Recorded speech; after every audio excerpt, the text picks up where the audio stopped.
Keith Carter says that Charlie Weis Jr. was always coming back. He didn't need anyone's permission.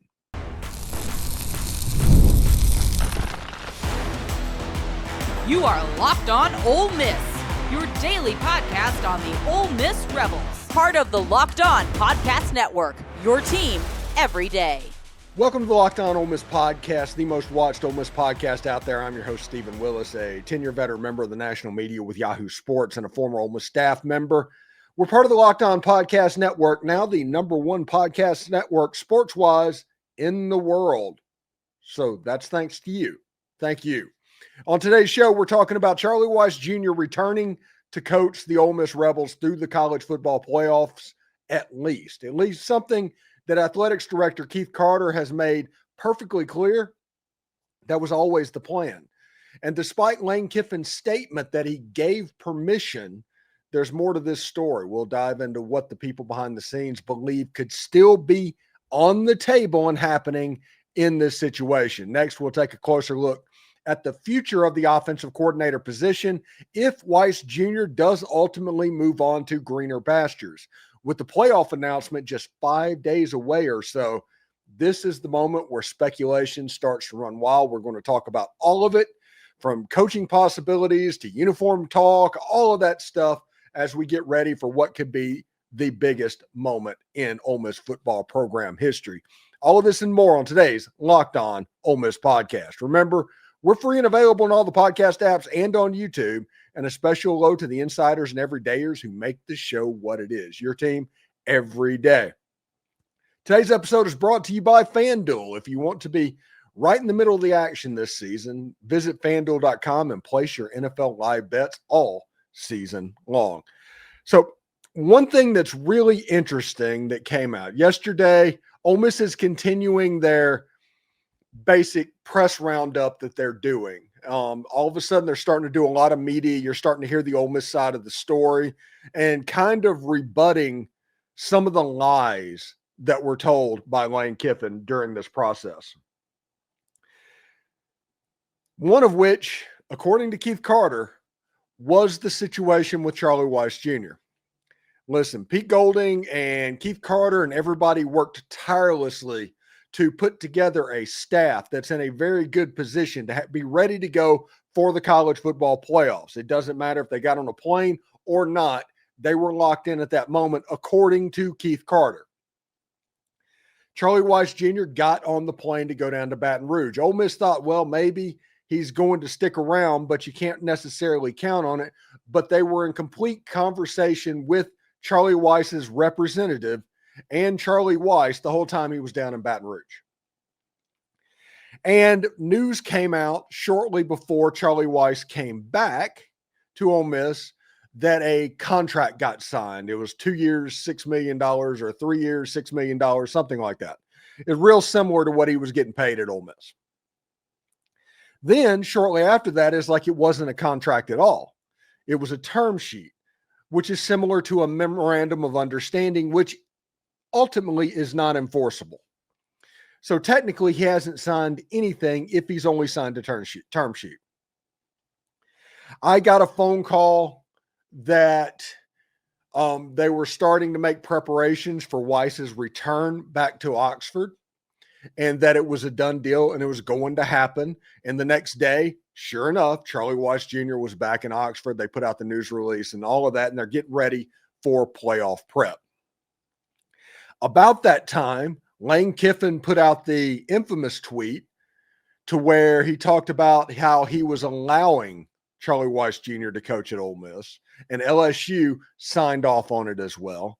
And the best part about this is he reached out to the college football playoff committee and just let them know that Charlie Weis was going to be back up there and you shouldn't punish these kids. Now, this was on the same day that my video basically setting him on fire came out, for somebody that is not thinking about him watching literally everything, which he does, by the way. LSU fans, he does.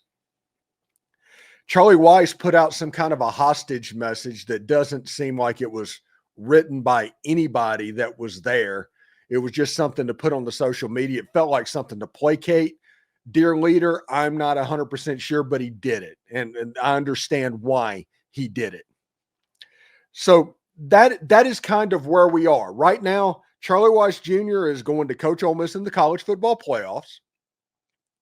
Lane Kiffin is going to try and take credit for anything that Ole Miss does in the college football playoffs, but he's not going to be able to do it because he's not on the sideline.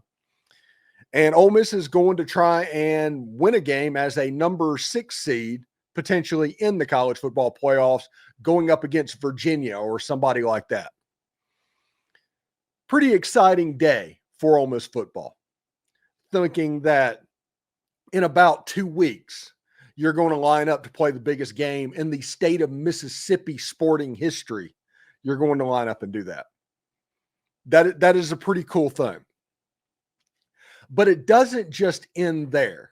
That would be an interesting story with a ton of drama as it is, but it doesn't stop at that point. There's several people behind the scenes that said, hey, Charlie Weis Jr. might stay in Oxford. Charlie Weis Jr.'s wife really likes Oxford, Mississippi. This is not a done deal that is just playoffs and back to LSU. That's the reason I caution people on this situation about saying LSU's offensive coordinator, yada, yada, yada, whatever. Assistant coaches have different rules than head coaches, and if you pretend it's otherwise, you're being intellectually disingenuous. But Charlie Weis has an opportunity to potentially be the offensive coordinator, not just for the playoffs, but for 2026 and beyond. And I don't know that the playoffs are a tryout because everybody's seen exactly what he can do and how it looks. I think this would be a chance for a young Charlie Weis Jr. to kind of emerge from Lane Kiffin's shadow. Because to this point, for better or worse, but I'm just talking about outside perception of what's going on, he is viewed as having a symbiotic relationship with Lane Kiffin. You have the shot plays of Lane Kiffin, and then you have the photographic memory of Charlie Weis Jr. You can basically take advantage of the defense because you can instantly recall what the defense is doing. That is how it is viewed. He's completely in Lane's shadow at the moment. Whenever at Ole Miss, LSU fans that are watching this video, anything that good happened was because of Lane Kiffin. Anything that went wrong was because of Charlie Weis Jr. That is kind of the metaphor for this relationship right now. Now, it works, though.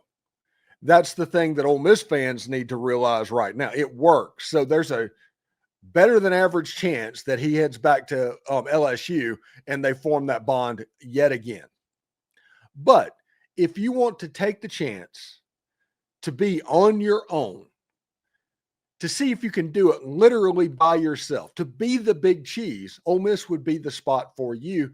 And it sounds like, just listening to boosters and things like that Charlie Weis is going to get a fairly fair shake when it comes to this. It's not just LSU's offensive coordinator calling plays.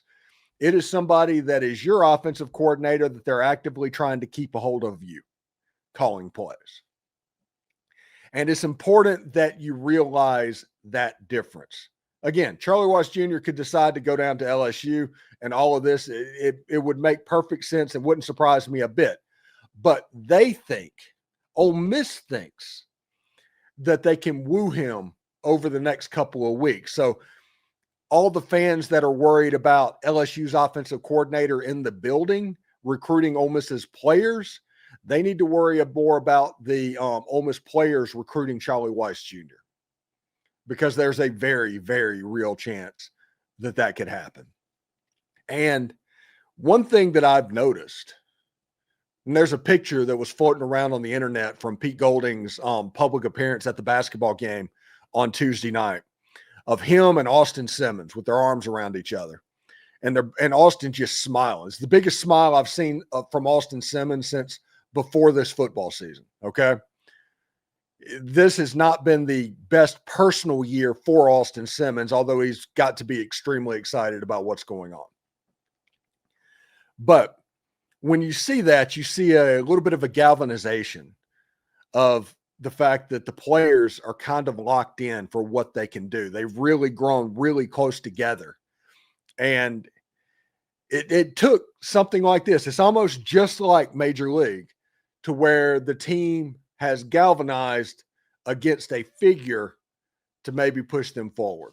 So we'll see exactly how that goes as well. So what happens if Charlie Weis Jr. really does leave after the playoffs? What does that plan look like with the portal opening in January and key decisions looming? We break down the scenarios and the path forward coming up next. The holidays are officially here, which means gift hunting season is on. And if you want something meaningful, personal, and guaranteed to get a reaction, Aura Frames is the gift that delivers every single time. It's not just something you wrap, it's a way to share memories, because Aura isn't your average picture frame. You can preload this frame with photos before gifting it. So when they plug it in, the memories are already there. No apps to figure out, no setup headaches, just instant smiles.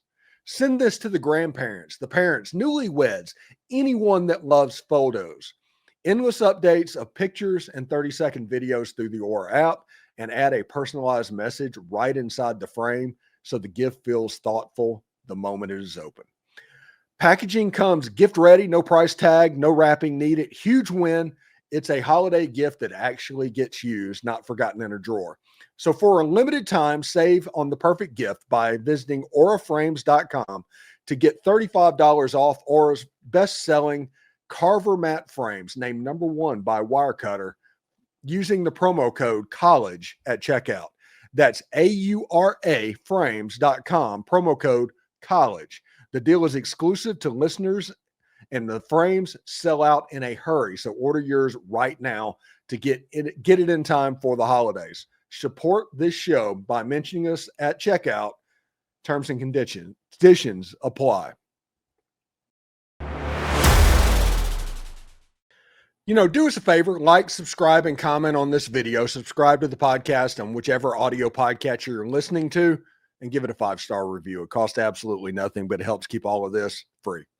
Locked On is getting ready to change the game again on Monday, all in the name of having fun following your team. It's coming in December, and thank you for making Locked On Ole Miss your first listen of the day, and thank you for making Locked On the #1 sports podcast in America, maybe even the world. Not exactly sure about that, but it is possible, the world. So what happens if Charlie Weis Jr. decides to skedaddle? He gets done with the playoffs, peace, hits the road. What happens then with Ole Miss? Because Charlie Weis Jr. is a legitimate candidate to be the offensive coordinator for Ole Miss in 2026. Bar none. Is he going to be? I don't know, but he is a candidate, and they're going to try to do it. And they're going to probably use the playoffs to try and make that happen as well. Like I said, will it happen? I don't know. But for the sake of argument, let's act like it doesn't. Where is Ole Miss prepared to go for the offensive coordinator? Because we did a show earlier this week, I think, about how this is the most important offensive coordinator hire that he's ever had to make. Pete Golding, I mean. And defensive head coaches need to nail the offensive coach hire, or else it can look bad. If you want proof of that, look at Kentucky. Kentucky, when they had a good offensive coordinator, they were really good. The defense was always really good, but the record tended to be more volatile, because if you didn't get the offensive coordinator hire right, all of a sudden it looked pretty bad. Whenever Liam Cohen was calling plays for the Wildcats, they won 10 games, went to the Citrus Bowl or the Gator Bowl. I forget which one of those Florida Bowls. Whenever it wasn't him and they were just it didn't quite work out, they were going 3-8, 3-9. They might have beaten Ole Miss, but 3-9. So the offensive coordinator hire for Pete Golding will be the most important hire of this term. Period. You want the success or failure? If you want to talk to me, the success and failure of this program, it's going to come down to the offensive coordinator hire. And defensive coaches tend to like things to be more ground and pound. They want to play like Mike Bobo does at Georgia and protect Georgia's defense as much as possible, as much as they can, because that's just the easiest way to go. Shorter games, all of that. That's the way defensive coaches try to play. But Pete Golding hasn't been around that for the better part of the last decade. And I think that's a fairly important thing to keep in mind. I think, when did he get there? 2018, 2019, somewhere around there. He got there in the heart of Tua, and then he went to Mac Jones, and he ended up going to Ole Miss where they ran tempo, and it became just go, go, go. And Pete Golding got used to that, had pretty good defenses. The points went up and all of that went up just because the defense is on the field so much, they're going to be a little bit worse. That's why he got all of the grief at Alabama. It wasn't because he wasn't good. It was because in their system, the way things were working, it actually worked against the defense. So what does that offense look like for Pete Golding as a head coach? And it's interesting, if they're going after Charlie Weis Jr., they at least want to keep it the same. And that kind of gives you a little bit of a brainwave of where this is headed, where Pete Golding might be comfortable. He's not looking to change this into a running offense after going from the spread. He's not looking to become Gus Malzahn after he was Mike Leach, essentially, RIP. So if Charlie Weis Jr. skedaddles onto LSU or other greener pastures, gets a head coach job, whatever happens, John David Baker, if he's available, is somebody that is likely going to get a phone call from Ole Miss. And when it comes to an assistant coach, just because they move from where they are to where they're going doesn't mean it's over. There's been a long history of assistant coaches with a stopover that's about a week and a half long in the middle of where they want to be. I think John David Baker will get a call in that situation. He runs an offense really similar to what Ole Miss runs right now. He has about the number 13 offense in the entire country. Had East Carolina pretty good. They were doing all right. And if we were going to be honest about it, if East Carolina didn't make a mistake or two, they would have beaten Tulane. And they did beat Memphis and Ryan Silverfield, who is now the coach up at Arkansas. So I think that is where you need to pay attention to. The main two right now in my head is Charlie Weis Jr. and John David Baker. Third of all, they're going to try and get Buster Faulkner, or at least talk to it. But here's the key with Buster Faulkner is everybody wants Buster Faulkner. He has that reputation right now as an offensive guru for what he did with Haynes King and Georgia Tech over the last couple of years. We all saw what Buster Faulkner can do whenever Georgia Tech came to Oxford and was just a pretty good team moving around the yard with Brent Key as the coach. So we'll see what happens. Now, Buster Faulkner, cousin of my podcast co-host of SEC After Dark, Corey Burton. So if Buster Faulkner gets the job, we got the hookup. We're going to be fine. So those are the three names. After that, it gets pretty weird, but you get an idea of where they want to go. It's not a slowdown. It's not an option look. It is very similar offenses of names that we are hearing right now. Now, a lot of this is we're playing connect the dots.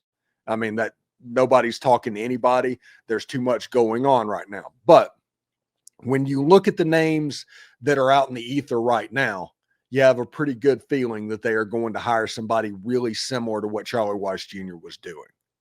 Whether it's him, John David Baker, Buster Faulkner, or somebody else on a tree like that. So that is worth at least paying attention to and to see exactly how it goes.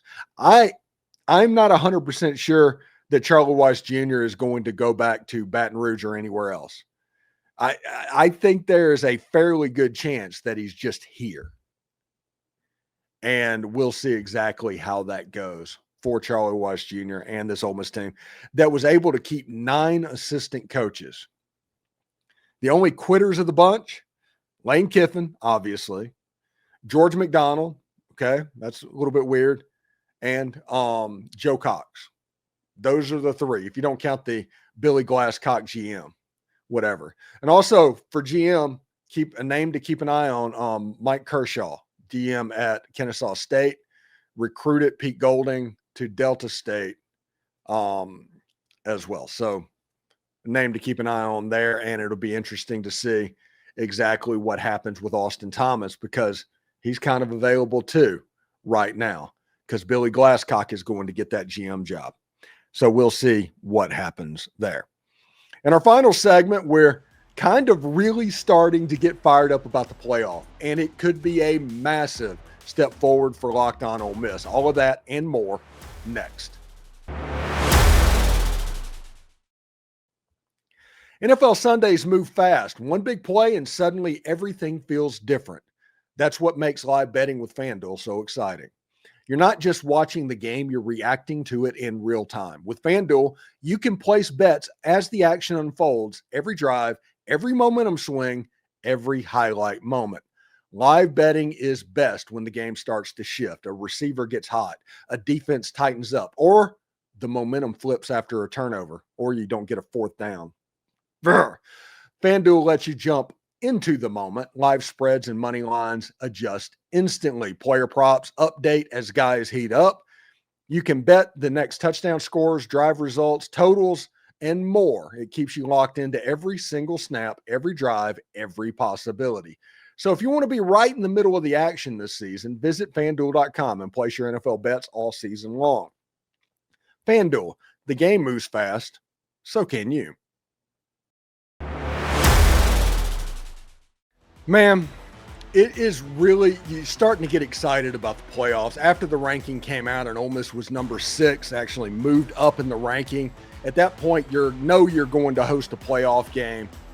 And I'm really excited about what could happen there. Now, we have something kind of planned. It's kind of like a fishing line that is thrown in the water. And if it gets a nibble, if it gets a bite, it's something we might look at doing at a greater rate. We are going to try and do a live remote for the pregame and postgame show from the Tampa Rebel Club watch party the day of the game. We'll have address and locations and all of that as it gets a little bit closer. But if that works, if that kind of goes off without a hitch, it can be something that is replicated in a more Ole Miss-centric way. So you're doing a show from the Grove. We might buy a Starlink to put up on a tent and broadcast from Tad Smith or whatever's going to be around where Tad Smith is so we can get the internet signal. It is a legitimate chance for growth. So at the playoff game, if you are in the Tampa Bay area, come on by, watch the game, have fun. Everybody has a good time at that event.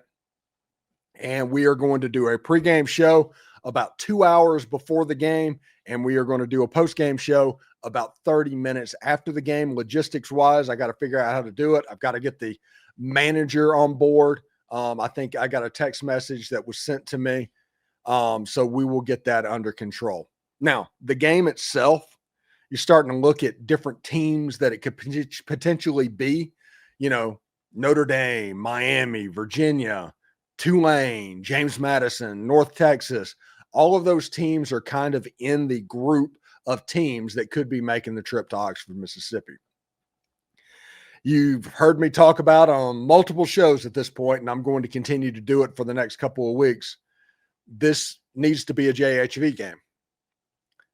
Break out the JHV helmets, numbers on the side of the powder blue helmets that they wore back in like 1962, 1963.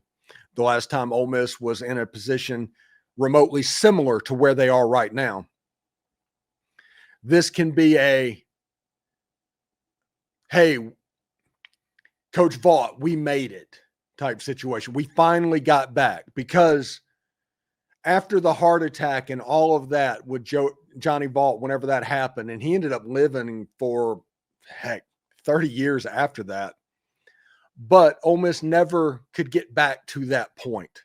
The closest they got to was the game that they had him kind of talk about what it was. He did the pregame against LSU in 2003. That's the closest he saw Ole Miss come with an Eli Manning at quarterback.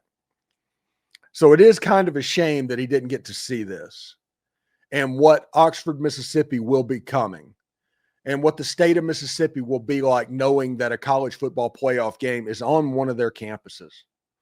This is a game that's going to be worth $70 to $100 million to the people around Oxford. It's a 9th home game. The hotel owners in Oxford must be running around looking like Scrooge McDuck right now, diving into gold pots. And it's like, hey, $12,000 a night, 3-night minimum. So we know it's going to be absolutely nuts. And if you need tickets when they come out, gametime.co, promo code Locked On College gets you $20 off your first purchase. So that's an avenue to save a little bit of money because this is going to be expensive. This is going to be a tough ticket. And I'm just excited for what can happen. Whenever you've been a fan, and I only go back to seeing games in person to 1982. My father saw his first game back in the 50s, So I understand exactly lengthwise. I'm not the longest suffering fan out there. But it's still going to feel good to see this happen. And if we embrace the legacy and treat this as a continuation of the John Howard Vaught promise, essentially, we can reclaim the identity of our program with all the bells and whistles and cool stuff that can help with recruiting and become this dominant force that we almost seem like we're destined to be at this point. So that's pretty cool. So everybody, thank you for allowing me to get on my soapbox just a little bit. And thank you for making the Locked On Ole Miss podcast your go-to source for Ole Miss sports. We pride ourselves in offering the most comprehensive perspectives, which is why we're the front door of Ole Miss. Don't forget to subscribe, like, and comment. It helps the show, and it's totally free. Your support means the world to us. Thank you for making Locked On Ole Miss your first listen today. For your second listen, check out Locked On SEC. Chris Gordy breaks down the best conference in college sports from the rivalries to the championship and every game in between. Find Locked On SEC on YouTube or wherever you listen to podcasts, part of the Locked On Podcast Network, your team every day. Hotty toddy, everybody. And we made it. We turned that corner. We're just a couple of weeks away from the biggest sporting event in Mississippi history. And that's all because of these players. And I'm just so happy for everybody that has followed Ole Miss football for especially as long as I have. So we'll talk to you later. We'll see you tomorrow.